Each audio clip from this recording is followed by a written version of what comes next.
on this episode of Rebel Spirit Radio. Death illumines life. Death and life are not separate. Right.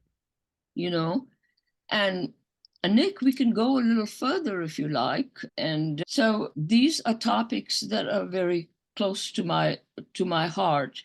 And Socrates himself talks about we don't know. Right. That we don't know. And Whitman talks about it. Whitman has long sections on death.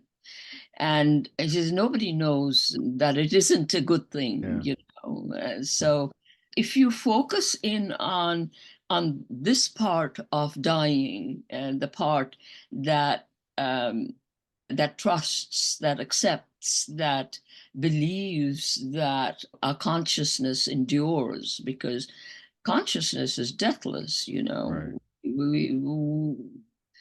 This whole thing is going to continue on without, even if we are not here with this body, Yeah.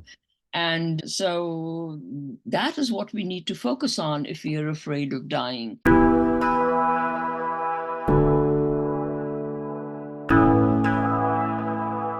Welcome to Rebel Spirit Radio, exploring the frontiers of spirituality, consciousness, the esoteric, and humanity's sacred relationship with the living earth.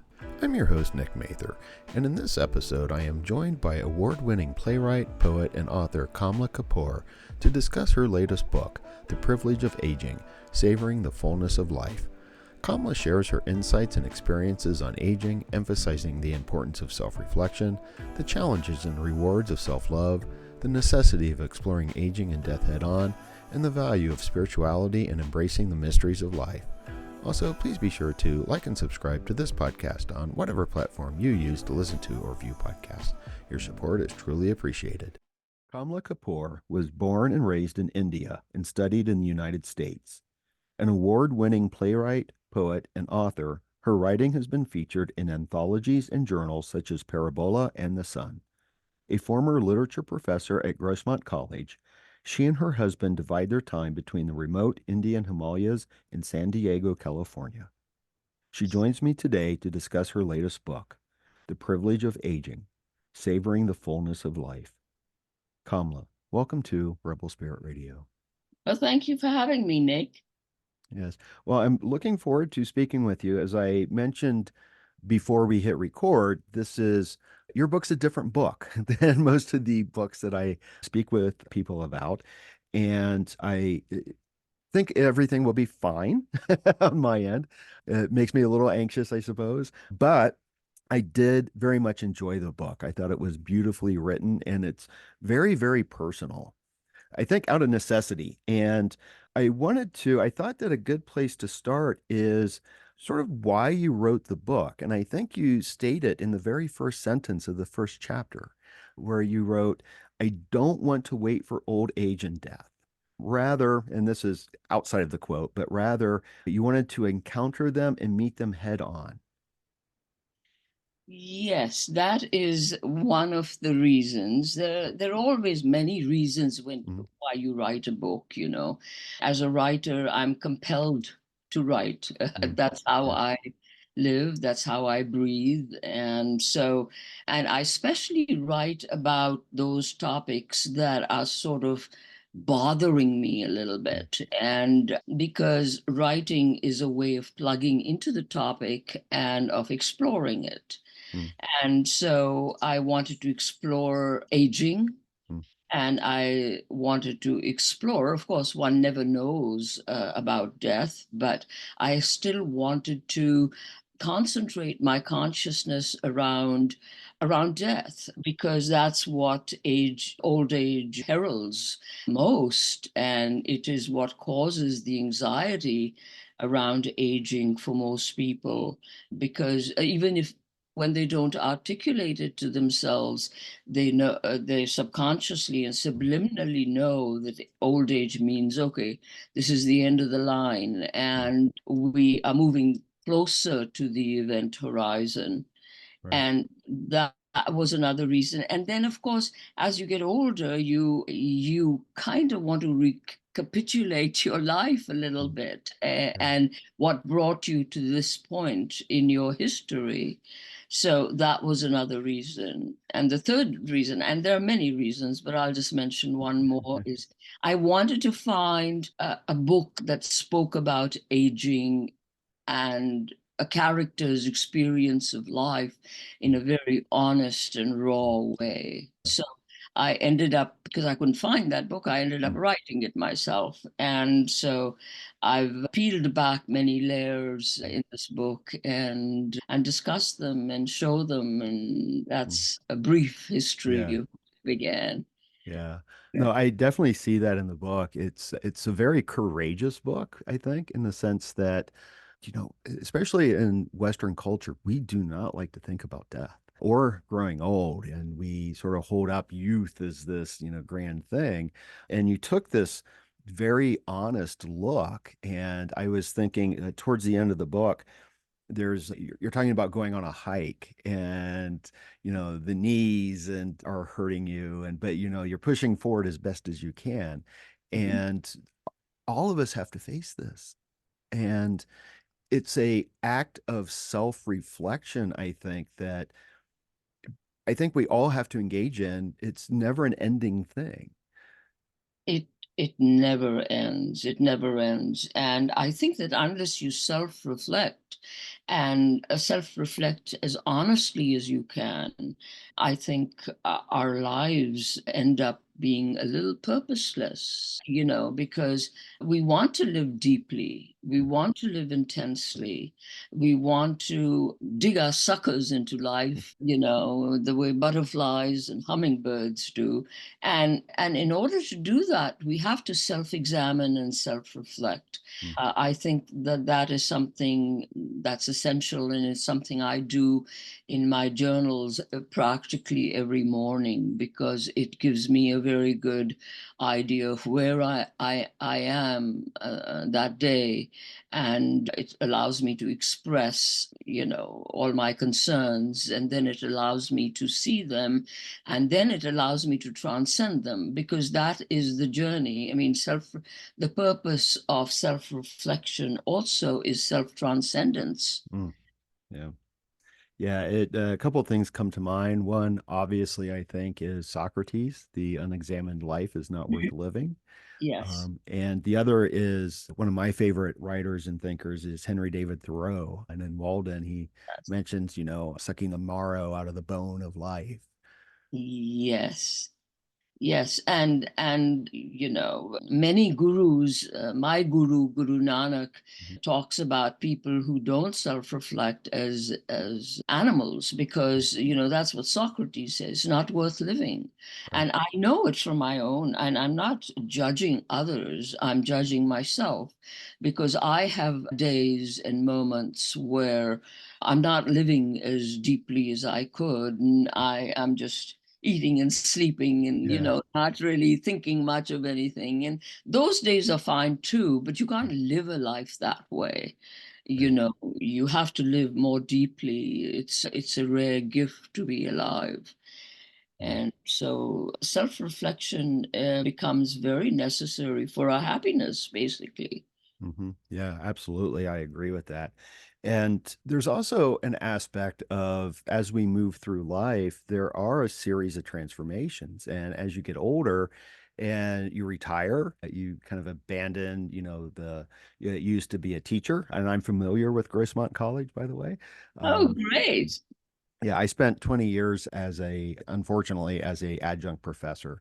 I used to be at Pasadena City College and East Los Angeles College. Um, and I think there was some training at Grossmont that I have participated in, but that's besides the book. Um, I but was an adjunct for a long time before yeah, I got a teaching position. yeah, Yeah. yeah, yeah. But there is this transformation of, what do I do now through these changes? Very And important. yeah. Very important. That's something I've struggled with a lot. Mm. And I don't mean just the larger picture, what do I do now? Mm. Because I always have that larger picture. I Right, write. right. But there are days I have had recently many periods where I haven't wanted to write. Mm. And so the question arose, what do you want to do then? And sometimes the answer is nothing, Right. Yeah. So, and how do you do nothing? And I have had to expend a great deal of energy on doing nothing productively, Mm. because generally we think about doing nothing and you think about, oh, you're lazy, you're unproductive, you are not participating, this whole culture is Mhm. based on doing. My husband and I call it doo-doo, you know. Yeah. And so I've developed some techniques to navigate my this phase of not wanting to do. Mm. First of all, you have to redefine doing and not doing. Mm. When you say you're doing nothing, if you're doing nothing unconsciously, then you're in trouble. Mm. But if you do nothing consciously as an active, dynamic choice, Mm. then you are learning how to do nothing. When I began to do nothing, I would time myself for 10 minutes. I'm just going to lie here Mm. Mhm. and breathe, or not even breathe, just look out that window, you know, and counted those 10 minutes as the most productive time Mm. of my day. There are many ways of doing nothing, and I'm planning to write a book about it, Yeah. because I think this is the most difficult issue for people who are aging. Mm. What do you do with your time? And there Right. seems to be so much of it. And I would seriously advise people who are thrashing about, like I was thrashing about for a long time about what to do with my time, Mm. is I think meditation is one of the greatest ways of doing nothing, Mm. because you're just sitting, but it's a conscious choice. You sit, Mm. and then you let your mind go where it goes and gently kind of pull the reins to bring it on track. And after 20-30 minutes, you wake up quite refreshed. Mm. Or even if nothing happens during your meditation, you would have sat for 20 minutes, and that itself is a great benefit to our health and our Mhm. state of mind. Mm. So doing nothing is a very long chapter for Mhm. me. Yeah. And so if that satisfies you, I'll end it there. Or if you have another question, I'd be happy to address it. Oh, sure. Well, a couple of things that you said, I did want it to kind of expand upon. One of the sentences I had from the book written out here was, I think it's consistent with all this, is resting is the way to live well in old age. And I see the meditation as part of that. But also, I'm curious because the way you described this idea, the do, that seems to be very much American and it's part of our heritage. Some might say it's part of the Puritan work ethic. And we get this sense of identity involved with our jobs. I mean, that's the first thing you ask someone when you meet them. Oh, what do you do? Yes. And it seems like there's this challenge when that falls away. There's this sense of identity. And it goes back to this idea of exploring the identity and the sense of self. Now, I know I'm kind of rambling a little bit, but I wanted to ask, since you have your feet in two different cultures, that you have your feet in, the United States, but also in India, do you find similar attitudes in India? Well, you are absolutely right about how we have identified ourselves with doing, and our labels. I'm an engineer, or I work for this huge Mm. company, and it all has to do with appearance. Mm. How we appear to others. But since you raised the two cultures, I have to say that it's not just an American thing, Mm. although it's very pronounced in America. It exists everywhere. I take my mother as an example. My mother was, she kept house her whole life, and she kept it like she ran it like a captain runs a ship. And she was very much engaged with doing, and it gave her her identity. It gave her her purpose. But she also learned towards the end of her life to let go a little bit. And it has to do with, it boils down to your ego identification. You know, what do I do when I don't have a social identification? And and that becomes the question: how am I relevant in the world when I don't, when I pull back from the doing? And I think it's very important to create your own relevance as you age. And the relevance can be very simple things. I like to just go out into the garden and look at things, even when I don't want to do anything, going for a short walk, and just lying down, taking a nap for 10 minutes, and congratulating yourself for doing that, not berating yourself, because most of this judgment is self-imposed. Right. It's, you lazy thing, Right. why haven't you done this today? I mean, what is your purpose in existence?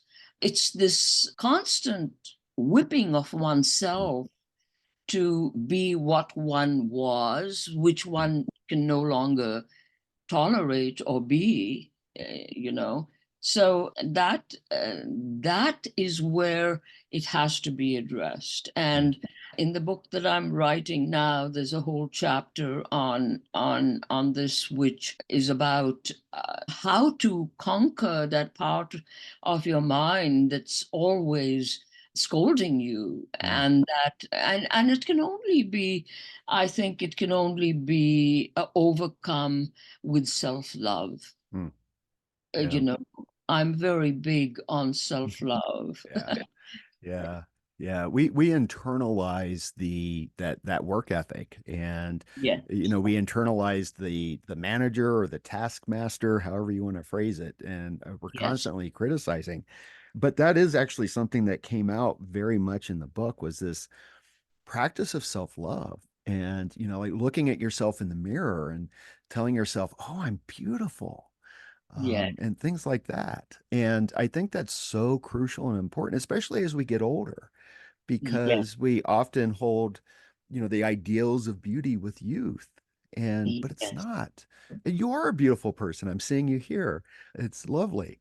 Well, I have to tell you that I've been through a severe illness. I'm only Mhm. just coming out of it. Oh, I probably won't come out of it for another year or two, I'm yeah. told. But I had put on a lot of weight because I was Mm, on prednisone, and mm, I had become something I couldn't recognize. right. My face had swollen out. Mm, And the challenge at that point becomes loving yourself, mm, and I persisted with that. Every time I looked in the mirror and my face looked all bloated, I said, mm, "You are beautiful. mm, You are lovely. I love you," yeah. and it tided me over. Mm, It tided me over. So no matter how you look, maybe you look beautiful in an accepted sort of way, mm, or you've got all wrinkled. You're mm, wrinkled and you're old and your eyes sag, and which happens to all of us. That's the point. And we have to love our body. mm, We have to love our body no matter what it looks like. We here in America, it used to be every time I was in India, I was very comfortable with my body. But as mm, soon as I came to America, I felt I'm not slim enough, mm, or so that our bodies are our vehicles. They mm, are, they're what have carried us through life to this period. They're very precious things. We only realize it when we fall sick. But mm. loving our bodies is very, very important, especially as we age and begin to disintegrate in some ways. Yeah. Yeah. You often hear, and I've experienced this myself. remember did not like my body. There was a lot of shame involved and always felt that I was overweight and things like that. But as I got older, I would look back at pictures. I'm like, wow, I was actually pretty handsome. I was in good shape. And I think there's a value to, understand that, you're beautiful now, whatever period of life you're in. Yes, and I turned 76 recently, and I know that when I turn 80, I'm going to look back at my 76 self, Yeah. self, and say, well, she was beautiful then. But Yeah. I hope even when I'm 80, if I live to be that long, that I Mm. would consider myself beautiful and love my body till Yeah. till the very moment of parting, Mm. you Yeah. know, because we have to part. We have to part Yeah. with this body, Yeah. and that parting has to be somewhere in our consciousness. Yeah. Yeah. You It seems to me also that, especially in American culture, I mean, we're highly critical of our bodies because our culture's constantly giving us these almost impossible images. But we also uh, d don't focus on the body in terms of our spirituality in many ways. And it seems to me that one of the tasks is to embrace the body because we know we're going to lose the body. Well, also to embrace our body because God lives in it, Yeah. because this universal spirit, whatever you want to call it, energy, power, force, is what motivates us. It Mm, is what keeps us alive. So we have to, our bodies are just on the physical continuum of our spirituality, mm, you know. And to keep that in mind is very, our bodies are temples mm. for the divine, Yeah. and we forget that. Yeah. We only think of ourselves as meat, Mm, which is going to perish when we die, but there's so much more to us right. and to even our bodies. Mm, Our bodies are a miracle. If mm, you just look at yourself and see how much it does without our consciously making it do these things, mm. it's a marvelous machine. It's awesome. Yeah. It's the flower of creation. Instead of fearing death, we have to rejoice Mm. in not being dead yet. Yes, absolutely. Absolutely. But it seems like there's a letting go involved in a lot of things, and you've mentioned that. Letting go of the fact that, our bodies are never going to be what they were when we were, 20 years old. And we have to let go of a lot of, and you do this throughout the book, you let go of a lot of things. There's like a lot of regrets, fears, things like that. So I kind of wanted to ask about this process of letting go. Well, there are so many things to let go. Right now, the examples that come to my mind immediately is that I was diagnosed with polymyalgia rheumatica 3 or 4 months back, and I couldn't even walk. Mm, I couldn't turn over in bed, you know, and of course, and then the normal way of thinking is, God, what's happened to me? I used to be able to do this and this and this. I used to walk. I used to do my yoga. I used to do this. If you get stuck with that, then you have no energy to move forward with what you need to move forward with. mm, In this case, you need to let go of how you were. And we are always morphing. We are mm, like molting is the word. mm, We molt into something else periodically. mm, Even us, all our cells die off every 7 days. So it's like we are new, and we have to let that which was go mm, and tackle what is. mm, there are many examples of the many things that we need. We have dreams that didn't get fulfilled. Right. And if you're going to stick with those and say, oh boy, oh boy, this didn't happen and that didn't happen, and stay stuck with that, then you're not going to have a quality life, and that's where you're going to be stuck. Mm. And really, I think the bottom line for all of us is to ask ourselves the question, do we want to be happy with Mm. what we have left, Right. with Yeah. what time we have left? And if the answer is yes, then you'll need to do everything that needs to be done in order to shed that part of yourself that's keeping you tethered to Yeah. that which was or that which wasn't. Yeah. Yeah. Yeah. So there's that letting go, and then there's letting go of people you lose in your Mm. life, Right. and we lose a lot. Mm-hmm. And and apart from these things, the material things we lose as well. We lose our youth. Mm. We lose our bodies. Mm. Sometimes we lose money, and sometimes we lose property, and sometimes there's so much, or sometimes we lose a limb or something. And we can't, the people we admire most are the people who move ahead with a certain degree of acceptance and Yes. joy. Mm. Yeah, You know, that's exactly what I was thinking of as you were speaking, was this connection between loss and acceptance. yes. And acceptance becomes hugely important Mm. from day to day. Yeah. You wake up in the morning and you're not feeling as bright as you want to feel. And instead of forcing yourself to do things that you think Mm. you should do, you just rest, for Right. example. Give yourself, 10, 15 minutes of rest.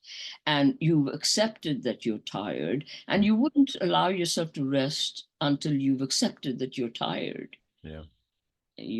So it's acceptance works in our day-to-day, hour-to-hour existence. Mm. you know Yeah. And I think that so many of us just don't want to accept the fact that we are all getting older and that we will all die. you see, that is understandable because we are human. We don't want Hmm. to lose life. Right. We don't want to lose youth, and we don't want to lose agency. Mm.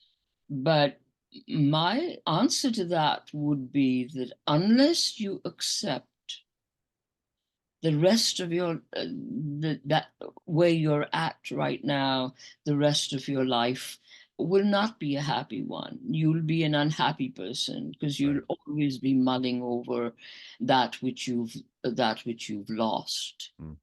And so, my meditation every morning is the first thing. The second thing actually I do is I ask myself, what are the things today or right now that are happening in my life that I need to accept? Mm. And a Yeah. lot of the times it's, something health related. And then once I face that, then I can proceed with, okay, I can do this about it, or I can rest, or I can, eat right today if. My stomach is upset. Mm. So what you're going to do always depends upon your acceptance of what is. That Yes. which you cannot change, Mm. you Yeah. have to accept, and you have to tweak your perspective on it. Mm. Yeah. Yeah. It also So seems, I'm sorry, it also seems like we have to accept uncertainty. uncertainty, Yeah. absolutely, absolutely. uh, Alan Watts has a wonderful book called Wisdom of Mm. Uncertainty, and Alan Watts is a wonderful, Hmm. um, e- essentially everything in your life is uncertain when you think about it.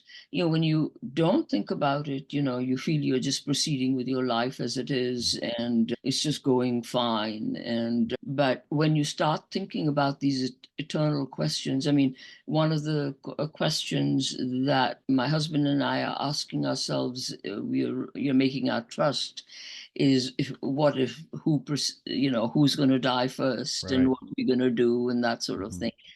And even though we can write trusts, even though we can plan, things remain essentially uncertain. Mm. And so we have to live with a certain degree of uncertainty, but we also have to embrace that uncertainty, because within that uncertainty is also a lot of potential. Mhm. You know, things might turn out, if you fear them, things might turn out badly, or things might turn out well, Right. if if you're open to that. And if you trust the universe, I'm really big on trusting the Yeah. universe. Yeah. Telling Yeah. the universe, hey, I trust you, don't let me down. Hmm. Yeah. And this goes back to something you wrote at the very beginning of the book in terms of the trust in the universe, but also what we look for and our sort of, I guess, our expectations of aging, because you wrote, focus determines your reality. We find what we seek. Yes, that's exactly right, and that ties in with trust. Hmm. If you feel that the universe will come through for you, and I know from past experience that it has.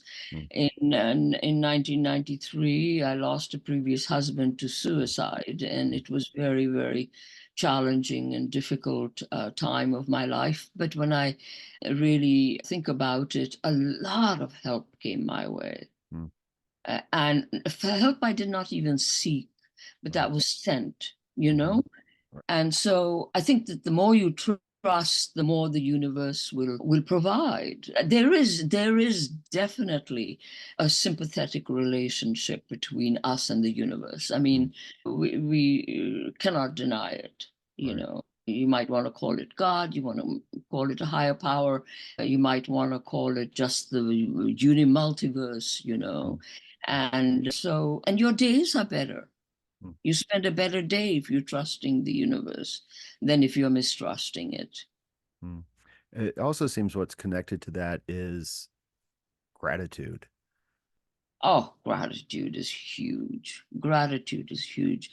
And just recently, I happened to remember something a little story I told my father when I was quite young. I think I was about 12, and that's when I heard the story. And it was something like, I cried because I had no shoes till I met a man who had no feet. Mm. And that really impacted me. And it's like, it's unfortunate that we have to feel better by thinking of other Yeah. people's misfortunes, Right. but this is a comparative, relative world, Mm. and we tend to do that. And it's okay to feel that you have been gifted with many things, because we don't know how to count. Mm. When we're feeling low, we think, oh, I don't have this, I don't have that, I don't have this. But if you start counting all the things you have, I mean, they are infinite. Mm. From being able to walk, from being able to move your fingers, Yeah. from being able to think, and counting all the things that didn't happen. Some days I come home from a drive on the highways where I almost got whacked, and Mm. I say, my God, that is cause for a lot of gratitude. Or even if you don't get whacked, you make it home safe. That's, the more thankfulness you give to the universe, the more you realize you have, Mm. you Yeah. know. Yeah. I wanted to ask you, since we're talking about the universe and God, about the spirituality that runs through the book, because one of the, how do I want to say this? One of the themes that comes up quite a bit is, I think you were raised in the Sikh faith, certainly Guru Nanak, the founder of the Sikh traditions. And my understanding is that Sikhism has this idea that God is beyond however it is expressed in any religion. N- It is that is beyond any of the other ways that. It's that no religion encompasses the true expression of God. Oh, yes, we are just, all religions are an attempt. Mhm. They are an attempt to fathom God Mm. that is fathomless. I like to use the word mystery. Mm. It's a mystery that is beyond us, that when religions attempt to know this is God, Mm. this is not God, this is what to believe, this is what not to believe, then you run into trouble, then you run into us versus them. Right. Uh, and Sikhism in its roots is eclectic, Right. believes we, all of us, no matter what color, gender, race, caste, class, Mm. money, that we are all one. Right. And the Guru Nanak's definition of a religious person, somebody who sees that we are all one, that Mm. you don't discriminate against Right. anyone. That is true religion, Right. you know. Yeah. And My understanding is that Guru Nanak traveled extensively and explored all of these different religions of his time. I've always found it quite profound. And so I guess my main question is if you could sort of discuss the spiritual aspects of aging. And if you want to ground it into Sikhism, that's fine. But I'll just ask it generally like that. Okay, Yeah. that's a very good question, but I just want to backtrack a little bit. Yeah. I've written about Guru Nanak's journeys and his Mm. whole story in a book called The Singing Guru, Okay. and that covers all these topics. Okay. But I think that the only aspect for me of aging that is of value and that tides me through and keeps me afloat is spirituality as I age. Because as other things fall away, as your life in the world out there falls away, and your body starts to send you Yeah. signals of not quite being right, or of moving towards that moment where it's going to leave us, and that I know from my own life, and I have frequently experienced depression, and I talk about that in the book as Mhm. well, is that the only thing that pulls me out when I am feeling really low is a turning towards the higher self that I contain, and praising it, praying, loving it, Mm. loving myself as a manifestation of that energy. It's the only thing that pulls me out, Mm. honestly. And every religion has their path. There are prayers, there are rituals, and I think that no matter what religion you come from, if you can cultivate this knowledge and this certainty of something much vaster than you, Mm.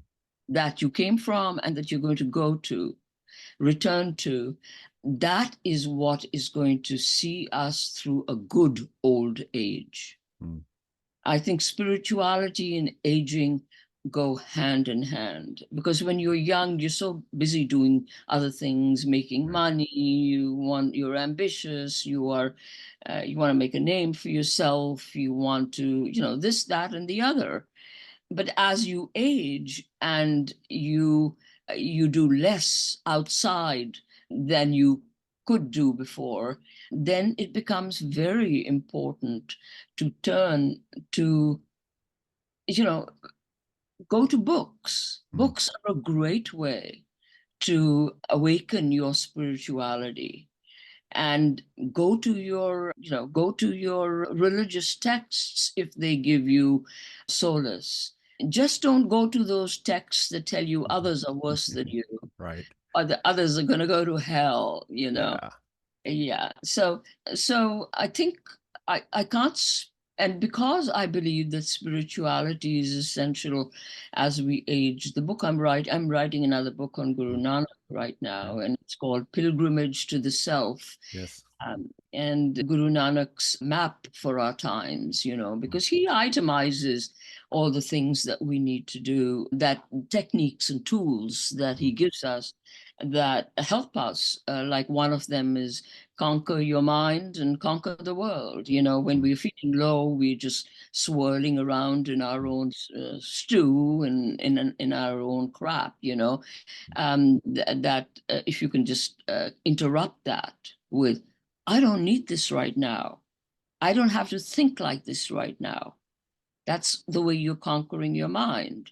And it works for me every time I resort to it. Well, there are times it doesn't work for me also, but it works more often than not. Mm. So tools and techniques, tweaks in perception, getting out of yourself and seeing things from another perspective, becomes very important for your state of mind, for your Mm. state of your body, for your overall health, and it allows you to experience life fully, Right.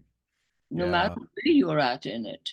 Yeah. Yeah. I had one of the phrases that I had written down here in my notes was the pilgrimage to self, in fact, because I like that idea. And it seems to me that that was so much of what you're doing in the book.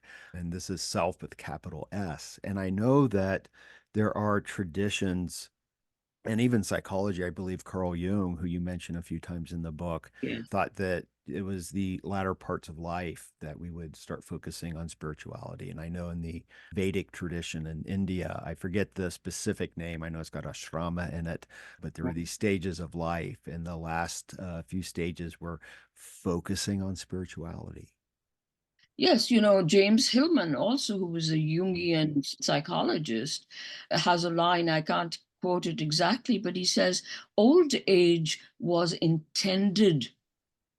We were meant to grow old because this is here's when our characters truly form. Mm. It's when you're facing a lot of challenges, which we do face as we age, and that dealing with those helps form our character. Mm.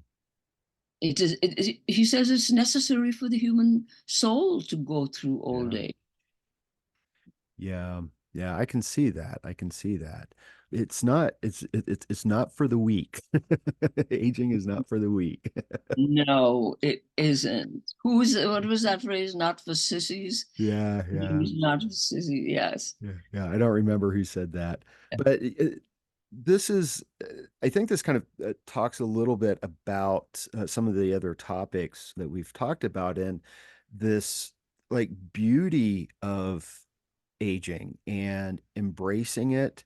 And it was, you talked about a Persian rug, buying a Persian rug, and your idea was, I hope it doesn't fade.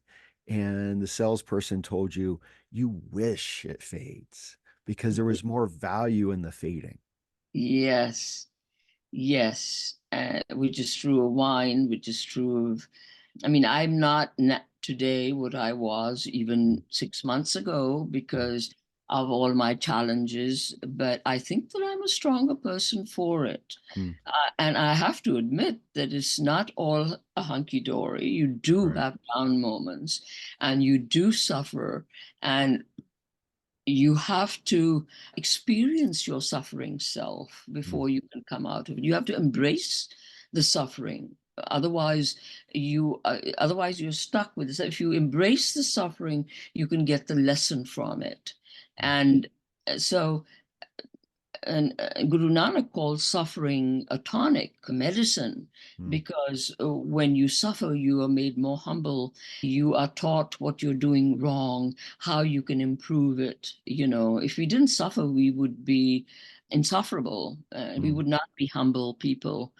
So, and you have to have compassion for your suffering self, for your suffering self, you know. Yeah. Well, and it And seems like if you develop that compassion, that connects us with others. It's yeah, yeah, you see that if you've suffered, you see others suffering, you know what it's yeah, like. yeah. Well, that's what compassion means, Yes. is with suffering. And Yeah. I'm curious. I know we're starting to run out of time here. I don't have too much time left with you, but I'm curious. And this is stepping a little bit outside of the text, outside of your book. What would you change in our, especially in the United States, our cultural attitudes towards death? If you could write a new script for how we address aging, what would you change?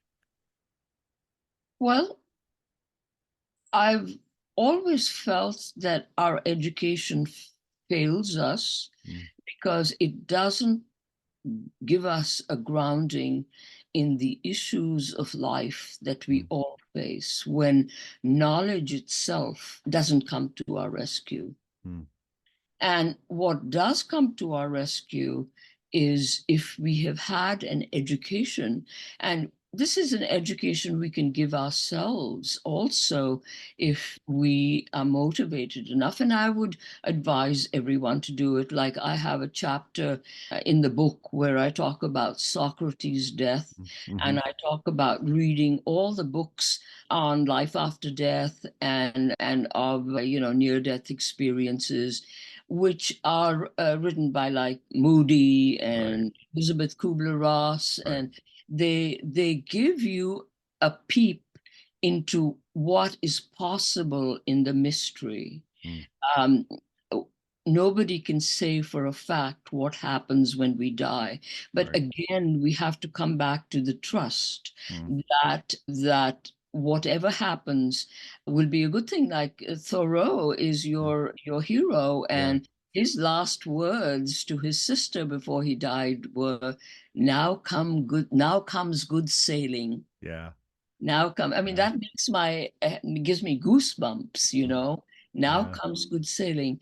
And so to trust and to believe that whatever lies ahead is good. For mm, example, in one of my readings, an older gentleman brought up this question, how do you know what mm, happens after? And I said, I don't know anything, mm, but it makes me happy yeah, think that if any part of me survives, that it's going to be taken care of and it's going to be good. mm, And I said, if you want to be unhappy and believe that it's all over when you die and you're just dust, and our mm, bodies are, the consciousness that survives is ever new and right, never dies.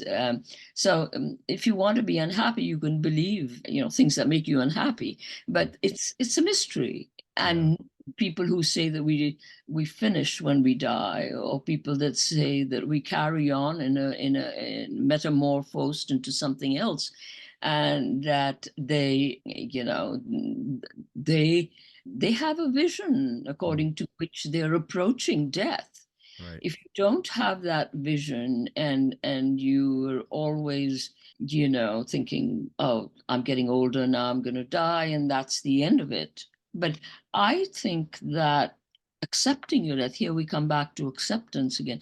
I mean, death we have to accept because it's inevitable, mm, and we tend to forget about it. But if you accept it, then your life becomes better. Death illumines life. Death and life are not separate, right, you know.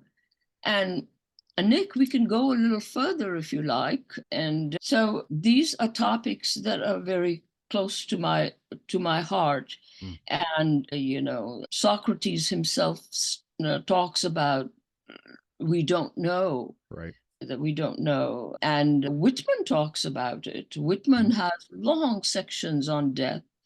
And he says nobody knows that it isn't a good thing, yeah, you know. mm, So if you focus in on this part of dying, and the part that that trusts, that accepts, that believes that our consciousness endures, because consciousness is deathless, you Right. know. We, this whole thing is going to continue on Mm. without, even if we are not here with this body, you know. Yeah. And so that is what we need to focus on if you're afraid of dying. Buy up a lot of these books Yeah. and read Yeah. them, because they teach us a lot. Yeah, absolutely. Yeah, I've always been kind of partial to the work of Ian Stevenson, who researched cases of reincarnation. And there's very compelling evidence with that and with the works of Moody and Elizabeth Kubler-Ross that there's more than just this, that we do at least something, consciousness. And I don't know if it's individual consciousness or if we enter into a grander consciousness, but it seems like something persists. Yes, yes. And you know, if you only live with your day-to-day consciousness and don't remember, for example, that we spend a large chunk of our time sleeping and dreaming, Yeah. you know, that's a different dimension, Hmm. and as mysterious as death, Hmm. you know. And a lot of philosophers call sleep death. I mean, Right. uh, so there, you just have to open your mind up Hmm. to possibility. Yeah. If you close your mind up, then you know, you don't allow new things to come in, and you don't allow yourself to benefit by all the possibilities that exist in this absolutely mysterious world that we know Hmm. nothing at all about. We Yeah. think we know a lot, Yeah. you know, we think we know a lot, but Yeah. this is how much we Yeah. know. Yes, that is very, very true. And that's also one of the values of Socrates is that the only thing I know is that I do not know. Yes, exactly. Exactly. And Yeah. that's what is wise. Yeah. To admit you don't know is makes you wise, Hmm. because it makes you open. It makes Yeah. you, you know, see other possibilities. Yeah. Well, I love the message that you have in the book and in this conversation of there's a connection of living well and dying well. Yes. Yes. And they're connected. Yeah. You know, to, for example, when I was ailing and unwell, I would just lie down on the bed and I would rehearse my death, Mm.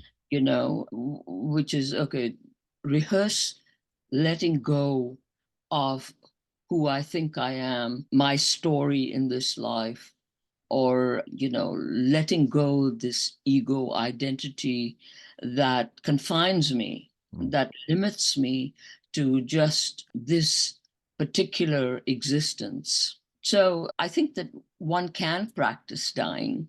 I do that, you Mm. know, and I think it's helped me. I think, well, I don't know, maybe towards the end when I'm dying, I'm going to freak out and go like contact, oh, Yeah. dying, you know. But I feel that all the work I'm doing is to let go easily, Yeah. you know, to just slip out of my body Mm. and let go and go wherever it is I'm being taken. Yeah. Yeah, it reminds me the mythologist Joseph Campbell. What he wanted was to have a conscious death. He wanted to Yes. be present and aware at the time of death. And Huxley, who took Yes. drugs when he was dying, Right. He you took know, LSD. Yeah. he took LSD because he wanted to enhance his experience of Hmm. dying. Yeah. That's how I would like to go, not with drugs necessarily, but I'd like to have my dying be an intense, and I want to use the word pleasurable Yeah. experience, you know. Right. Right. You Yeah. know. Yeah, well, maybe it will be. There's something I learned in terms of is this part of Greek thought is the idea that those of us who understand our suffering and do the self-examination and that we do the hard work, that can lead us towards a gentle death. Yes. And that's my hope too, Yeah. you know. Yeah. Yeah. Yeah. It's a mystery, and I think there's value in embracing the mystery. Yes. Yeah. Yeah. Yeah. All right, Kamla. I know that we're at the end, so let me ask you the questions that I always ask at the end of interviews. You've mentioned that you are working on another book on Guru Nanak. What else have you got going on? Well, I've finished a book which is a sequel to The Pilgrimage of Aging, Okay. because the that book ends with the It's pandemic, right. and the next volume is, which I've completed, is Aging in the Pandemic. Mm, So that's complete. okay. And I always have, like, I'm working on like 5 or 6 different looms. When I get Mm, bored with the one, I go to mhm. the other. Yeah. But lately, I've been a little less engaged with writing. I've been more engaged with taking care of myself Mm, and seeing myself through my illnesses. And but if I weren't writing on a frequent basis and seeing the progress in the books that I am working on, I think I'd be a very unhappy camper. yeah. So I do that. I keep that up, Mm, and it's a part of my daily existence, even if it's only for 15, 20 minutes. yeah. I do continue with that.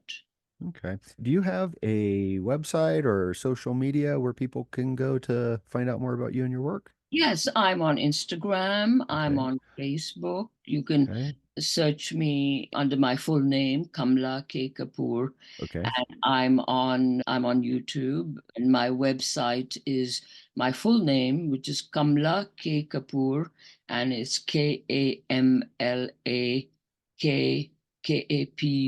KamlaKapur.com. Okay. All right. I will put the link for your website and your book in the show notes in the video description so that people can more easily find you and find the book.